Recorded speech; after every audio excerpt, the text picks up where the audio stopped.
ಕೈಕೇಯಿ ಕೊಟ್ಟ ನಾರುಮಡಿಯನ್ನು ಸೀತಾದೇವಿ ಕೂಡ ಉಟ್ಟುಕೊಳ್ಳಿಕ್ಕೆ ಹೊರಟಾಗ ವಸಿಷ್ಠರು ಅದನ್ನು ತಡೀತಾ ಇದ್ದಾರೆ.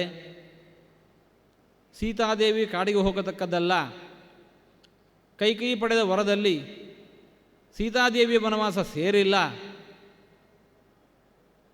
ಪುರುಷನಾದವನಿಗೆ ಆತನ ಪತ್ನಿ ಅಂತ ಹೇಳಿದರೆ ಅದು ಅರ್ಧಾಂಗಿ, ಆತನ ಆತ್ಮ ಇದ್ದ ಹಾಗೆ. ಹಾಗಾಗಿ ಶ್ರೀರಾಮಚಂದ್ರ ಕಾಡಿಗೆ ಹೋದರೂ ಕೂಡ ಸೀತಾದೇವಿ ಕಾಡಿಗೆ ಹೋಗಬೇಕು ಅಂತ ಕೇಳಲಿಲ್ಲ. ಆದ್ದರಿಂದಾಗಿ ಶ್ರೀರಾಮಚಂದ್ರನ ಪರವಾಗಿ ಸೀತಾದೇವಿಯಲ್ಲಿ ಇದ್ದುಕೊಂಡು ರಾಜ್ಯವನ್ನು ಆಳ್ತಾಳೆ. ಸೀತಾದೇವಿ ಕಾಡಿಗೆ ಹೋಗತಕ್ಕದ್ದಲ್ಲ. ಒಂದು ವೇಳೆ ಹೋಗೋದಾಗಿದ್ದರೂ ಕೂಡ ಆಕೆ ನಾರ್ಮಡಿ ಉಟ್ಕೊಂಡು ಹೋಗೋದಲ್ಲ, ಸರ್ವಾಭರಣ ಭೂಷಿತೆಯಾಗಿಯೇ ಹೋಗಬೇಕು. ಹೀಗೆ ಅಂತ ಹೇಳಿಕೊಂಡು ವಸಿಷ್ಠರು ಹೇಳಿದರೂ ಕೂಡ ಅದು ಅವರ ಅಭಿಮತ. ಸೀತಾದೇವಿ ತಾನದನ್ನು ಒಪ್ಪಿಕೊಳ್ಳಿಲ್ಲ. ತಾನು ಆ ನಾರಮಡಿಯನ್ನು ಉಟ್ಟುಕೊಳ್ತಾ ಇದ್ದಾಳೆ. ಆವಾಗ ದಶರಥ ಮಹಾರಾಜನೇ ಇದ್ದು ಮುಂದೆ ಬರ್ತಾ ಇದ್ದಾನೆ. ತಸ್ಯಾಂ ಚೀರಂ ವಸಾನಾಯಾಂ ನಾಥವತ್ಯಾಂ ಅನಾಥವತ್ ಪ್ರಚುಕ್ರೋಶ ಜನಸ್ಸರ್ವೋ ಧಿಕ್ತ್ವಾಂ ದಶರಥಂ ತ್ವಿತಿ. ಸೀತಾದೇವಿ ಆ ನಾರುಮಣಿಯನ್ನು ತೆಗೆದುಕೊಂಡು ಉಟ್ಟುಕೊಳ್ತಾ ಇದ್ದಾಳೆ. ಅಂತಃಪುರದಲ್ಲಿರತಕ್ಕಂತಹ ಎಲ್ಲ ಸ್ತ್ರೀಯರು ಕೂಡ ದಶರಥ ಮಹಾರಾಜನಿಗೆ ಧಿಕ್ಕಾರ ಹಾಕ್ತಾ ಇದ್ದಾರೆ.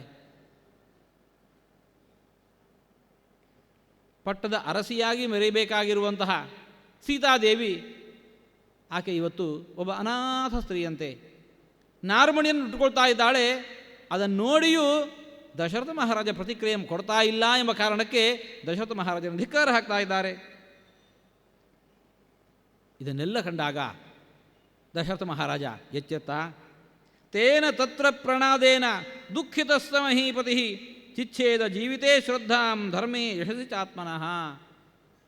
ದಶರಥ ಮಹಾರಾಜನಿಗೆ ಆ ಹೊಡೆತ ನೇರವಾಗಿ ಬಿತ್ತು.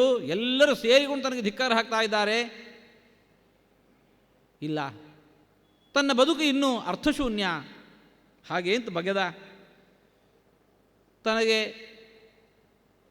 ತಾನು ಮಾಡಿದಂತಹ ಧರ್ಮಾಚರಣೆ ಅದು ಇವತ್ತಿಗೆ ಕೊನೆಗೊಂಡಿತು, ನನ್ನ ಯಶಸ್ಸೆಲ್ಲವೂ ಹಾಳಾಯಿತು ಹೀಗೆ ಅಂತ ಹೇಳಿಕೊಂಡು ಅಂದುಕೊಂಡಿದ್ದಾನೆ.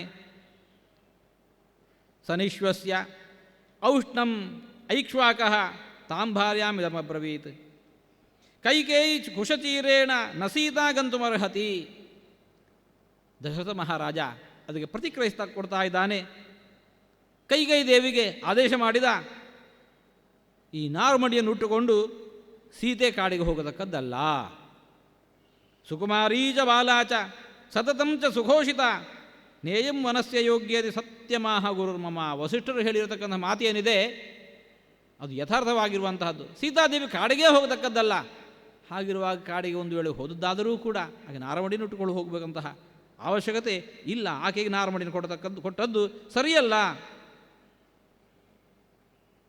ಇಯಂ ಹಿ ಕಸ್ಯಾಪಿ ಕರೋತಿ ಕಿಂಚಿತ್ ತಪಸ್ವಿನಿ ರಾಜವರಸ್ಯ ಪುತ್ರಿ ಯಾ ಚೀರಮಾಸಾಧ್ಯ ಜನಸ್ಯ ಮಧ್ಯೆ ಸೀತಾ ವಿಸಂಜ್ಞಾ ಶ್ರಮಣೀವ ಕಾಚಿತ್. ಪಟ್ಟದರಸಿಯಾಗಿ ಮರೆಯಬೇಕಾಗಿರತಕ್ಕಂತಹ ಸೀತಾದೇವಿ ಒಬ್ಬ ತಾಪಸ ಸ್ತ್ರೀಯಂತೆ ಕಾಣಿಸ್ಕೊಳ್ತಾ ಇದ್ದಾಳೆ. ಹೀಗಿರತಕ್ಕದ್ದಲ್ಲ.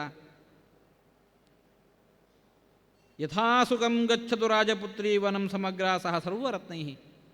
ಆಕೆ ಏನು ವಸ್ತ್ರಾಭರಣಗಳಿಂದ ಭೂಷಿತೆಯಾಗಿದ್ದಾಳೋ ಆ ಎಲ್ಲ ವಸ್ತ್ರಾಭರಣಗಳಿಂದ ಭೂಷಿತಳಾಗಿಯೇ ಕಾಡಿಗೆ ಹೋಗಬೇಕು. ಯಾವುದನ್ನು ಕೂಡ ನಿವಾರಣೆ ಮಾಡತಕ್ಕದ್ದಲ್ಲ.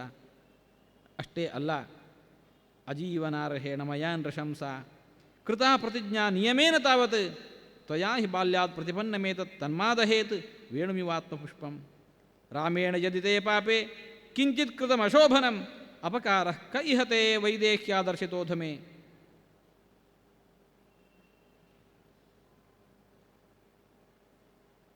ಶ್ರೀರಾಮಚಂದ್ರ ನಿನಗೇನು ಅಪರಾಧವನ್ನು ಮಾಡಿದ್ದಾನೋ ಅಪಕಾರವನ್ನು ಮಾಡಿದ್ದಾನೋ ನನಗೆ ತಿಳಿದಿಲ್ಲ. ಆದರೆ ಸೀತಾದೇವಿಯಿಂದಲಂತೂ ಅಂತಹ ಒಂದು ಅಪಕಾರ ನಿನಗೆ ನಡೆದಿರುವುದು ಅದು ಊಹಿಸುವುದೂ ಸಾಧ್ಯ ಇಲ್ಲ, ಕಲ್ಪಿಸಿಕೊಳ್ಳುವುದೂ ಸಾಧ್ಯ ಇಲ್ಲ. ಮೃಗೀವ ಉತ್ಫುಲ್ಲ ನಯನ ಮೃದುಶೀಲ ಮನಸ್ವಿನಿ ಅಪಕಾರಂ ಕಮಿವತೆ ಕರೋತು ಜನಕಾತ್ಮಜ. ಆಕೆಯ ಗುಣ ನಡತೆ, ಸ್ವಭಾವ ಅದು ಯಾವುದು ಕೂಡ ಇಂತಹ ಅಪಕಾರಕ್ಕೆ ಹೊಂದಿಕೊಳ್ಳುವಂತಹದ್ದೇ ಅಲ್ಲ. ಹಾಗಿರುವಾಗ ಆಕೆಯಿಂದ ನಿನಗೆ ಇಂತಹ ಯಾವುದೇ ಬಗೆಯ ಅಪಚಾರ ನಡೆದಿರುವುದು ಸಾಧ್ಯವೇ ಇಲ್ಲ. ನಾನು ಪರ್ಯಾಪ್ತಮೇವಂತೆ ಪಾಪೇ ವಿವಾಸನಂ ಕಿಮೇಭಿ ಕೃಪಣೈ ಭೂಯ ಪಾದಕೈರಪಿತೇ ಕೃತೈ.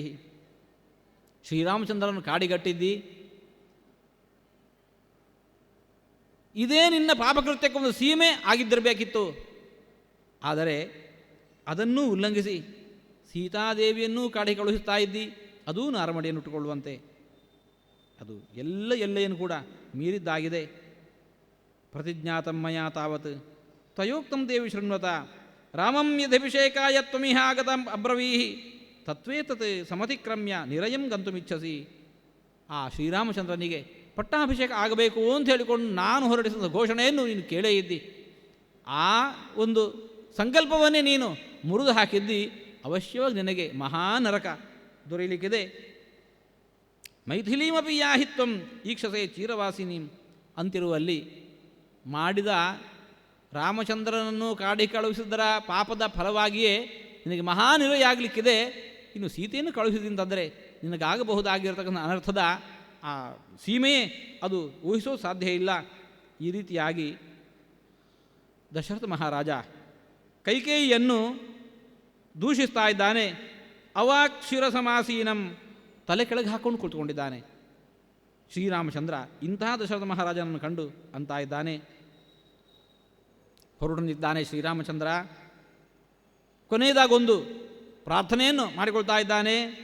ಇಯಂ ಧಾರ್ಮಿಕ ಕೌಸಲ್ಯ ಮಮ ಮಾತಾ ಯಶಸ್ವಿನಿ ವೃದ್ಧಾ ಚ ಅಕ್ಷುದ್ರಶೀಲಾ ಚ ನಚತ್ವಾಂ ದೇವಗರ್ಹತೆ. ನನ್ನ ತಾಯಿ ಕೌಸಲ್ಯಾದೇವಿ ಒಳ್ಳೆಯ ಯಶಸ್ಸನ್ನು ಹೊಂದಿರುವವಳು, ವೃದ್ಧಳಾಗಿದ್ದಾಳೆ, ನೇರವಾಗಿರತಕ್ಕಂತಹ ನಡೆನುಡಿಯನ್ನು ಹೊಂದಿರುವಾಕೆ, ಯಾವತ್ತೂ ನಿನಗೆ ಕೇಡನ್ನು ಬಗೆದದ್ದಿಲ್ಲ. ಅಂತಹ ಮಯಾ ವಿಹೀನಾಂ ವರದ ಪ್ರಪನ್ನಾಂ ಶೋಕಸಾಗರಂ ಅದೃಷ್ಟಪೂರ್ವ ವ್ಯಸನಾಂ ಭೂಯ ಸಮ್ಮಂತುಮರ್ಹಸಿ.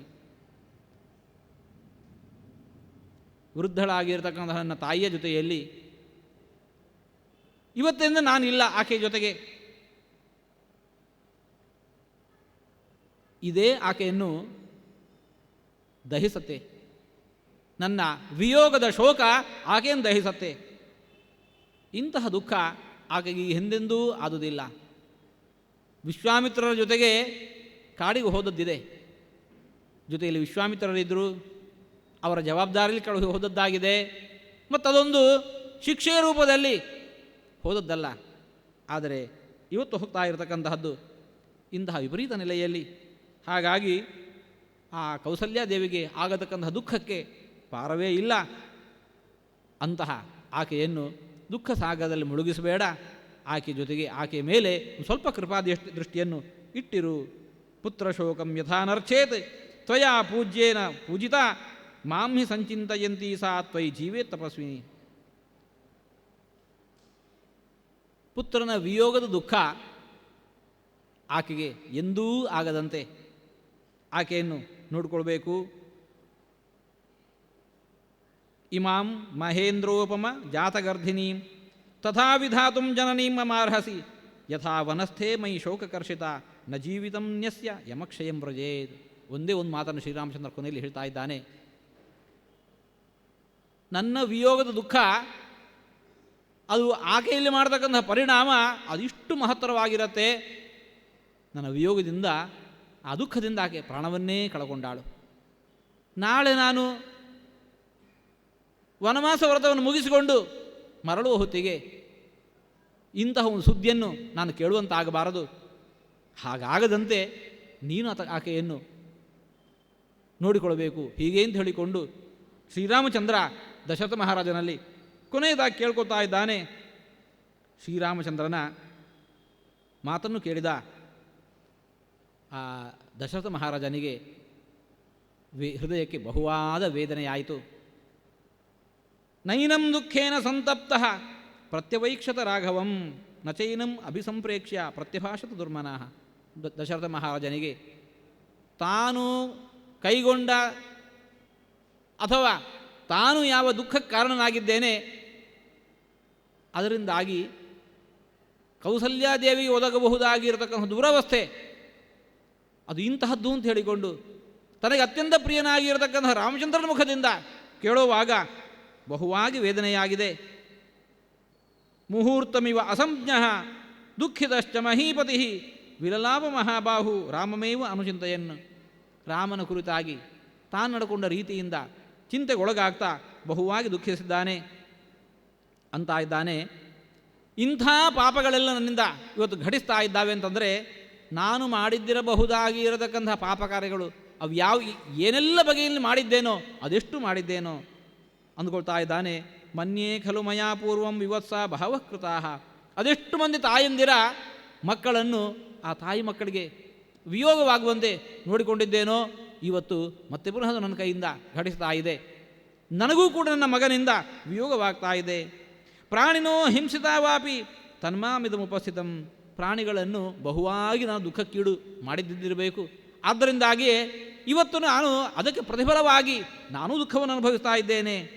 ನತ್ವೇವಾನಾಗತೆ ಕಾಲೇ ದೇಹಾತ್ಯವತಿ ಜೀವಿತಂ ಕೈಕೇಯ್ಯ ಕ್ಲಿಶ್ಯಮಾನಸ್ಯ ಮೃತ್ಯುರ್ಮಮ ನ ವಿದ್ಯತೆ.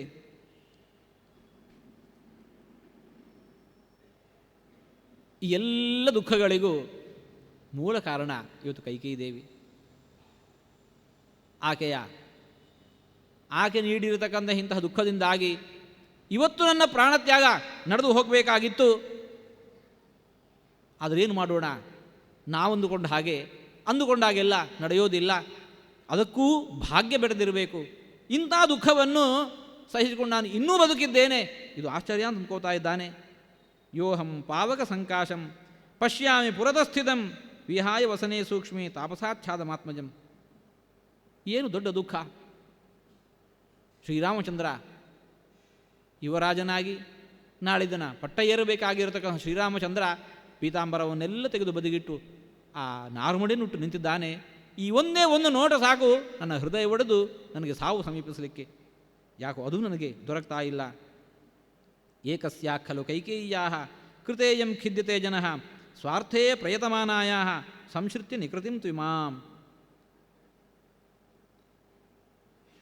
ಎಲ್ಲ ದುಃಖಗಳಿಗೆ ಮೂಲ ಕಾರಣ ಕೈಕೇಯಿ ಇದ್ದಾಳೆ. ಮೋಸದಿಂದಾಗಿ ಇಂತಹ ದುಃಖವನ್ನು ಸಮಸ್ತ ಪ್ರಜೆಗಳಿಗೂ ನೀಡ್ತಾ ಇದ್ದಾಳೆ. ಶ್ರೀರಾಮಚಂದ್ರ ಆ ದಶರಥ ಮಹಾರಾಜ ಅವನ್ನೆಲ್ಲ ಮತ್ತೆ ಮತ್ತೆ ಚಿಂತಿಸ್ತಾ ರಾಮೇದ ಸಕೃದೇವೋಕ್ತ ವ್ಯಾಹೃತಂ ನಶಶಾಕ ಸಹ. ಒಮ್ಮೆ ಆತನ ಬಾಯಿಂದ ರಾಮ ಅನ್ನತಕ್ಕಂತಹ ಕೂಗು ಹೊರಬಂದು ಮತ್ತೆ ಮಾತೆ ಹೊರಡಲಿಲ್ಲ. ಅಲ್ಲಿಗೇನೆ ಮೂರ್ಛಿತ ಬಿದ್ದಿದ್ದಾನೆ. ಎಷ್ಟೋ ಹೊತ್ತಿನ ಬಳಿಕ ಮತ್ತೆ ಪುನಃ ಸಂಜ್ಞಾಂದು ಪ್ರತಿಲಭ್ಯ ಇವ ಮುಹೂರ್ತಾತ್ಸ ಮಹೀಪತಿ ನೇತ್ರಾಭ್ಯಾಂ ಅಶ್ರುಪೂರ್ಣಾಭ್ಯಾಂ ಸುಮಂತ್ರಮಿದಮಬ್ರವೀತ್. ಮುಹೂರ್ತದ ಬಳಿಕ ಮತ್ತೆ ಮೂರ್ಛೆ ತಿಳಿದಿದ್ದ ಸುಮಂತ್ರನ ಕರೆದು ಹೇಳ್ತಾ ಇದ್ದಾನೆ,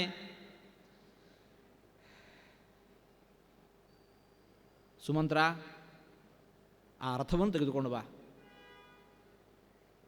ಅರಮನೆಯಿಂದ ಹೊರಟು ಹೋಗೋ ಹೊತ್ತಿಗೆ, ನಗರದಿಂದ ಹೊರಗೆ ಹೊರಟು ಹೋಗೋ ಹೊತ್ತಿಗೆ ಶ್ರೀರಾಮಚಂದ್ರ ಈ ಬೀದಿಯಲ್ಲಿ ನಡ್ಕೊಂಡು ಹೋಗ್ತಾ ಇದ್ದಾನೆ ಅಂತಂದರೆ ಅದನ್ನು ನೋಡಿ ಬದುಕುವ ಆಸೆ ನನಗಿಲ್ಲ. ಹಾಗಾಗಿ ಈ ನಗರದೊಳಗೆ ಪ್ರವೇಶದಲ್ಲಾದರೂ ಸರಿಯೇ, ಅವನು ಹೊರಗೆ ಹೋಗುವಾಗ ಆ ರಥದಲ್ಲಿ ಕುಳಿತುಕೊಂಡು ಹೋಗಲಿ. ಹಾಗಾಗಿ ರಥವನ್ನು ಹಿಡ್ಕೊಂಡು ಬಾ. ಸುಮಂತ್ರ ರಾಜನ, ದಶರಥ ಮಹಾರಾಜನ ಆದೇಶವನ್ನು ಪಾಲಿಸ್ತಾ ಆ ಕುದುರೆಯನ್ನು ಜೋಡಿಸಿ ರಥವನ್ನು ಹೂಡಿದ್ದಾನೆ.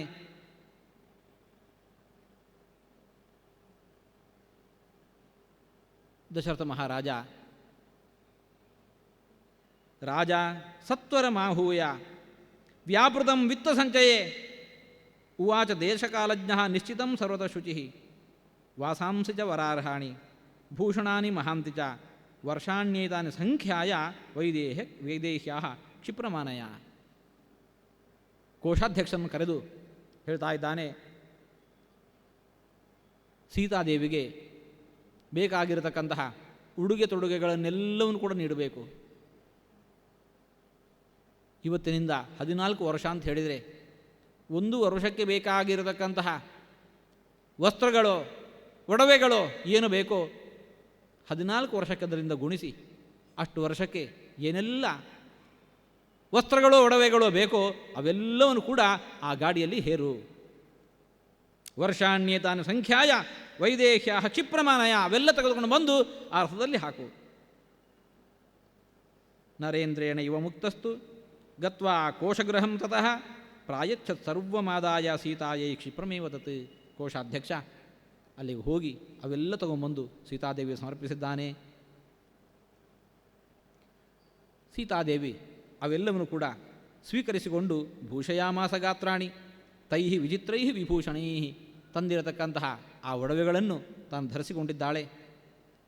ವ್ಯರಾಜಯತ ವೈದೇಹಿ ವೇಶ್ಮತತ್ ಸುವಿಭೂಷಿತ ಉದ್ಯತೋಂಶಮತಃ ಕಾಲೇ ಖಂಪ್ರಭೇವ ವಿವಸ್ವತಃ. ಆ ಹೊತ್ತಿಗೆ ಸೀತಾದೇವಿ ಆ ಉಡುಗೆ ತೊಡುಗೆಗಳನ್ನೆಲ್ಲ ಧರಿಸಿಕೊಂಡು ಆಕಾಶದಲ್ಲಿ ಉದಿಸ್ತಾ ಇರತಕ್ಕಂಥ ಸೂರ್ಯ ಹೇಗೆ ಶೋಭಿಸ್ತಾ ಇದ್ದಾನೆ ಅದರಂತೆ ಶೋಭಿಸ್ತಾ ಇದ್ದಾಳೆ. ಆ ಹೊತ್ತಿಗೆ ಕೌಸಲ್ಯಾದೇವಿ ಬಂದಳು. ತಾಂ ಭುಜಾಭ್ಯಾಂ ಪರಿಶ್ವಜ್ಯ ಶ್ವಶ್ರೂ ವಚನಮಬ್ರವೀತ್.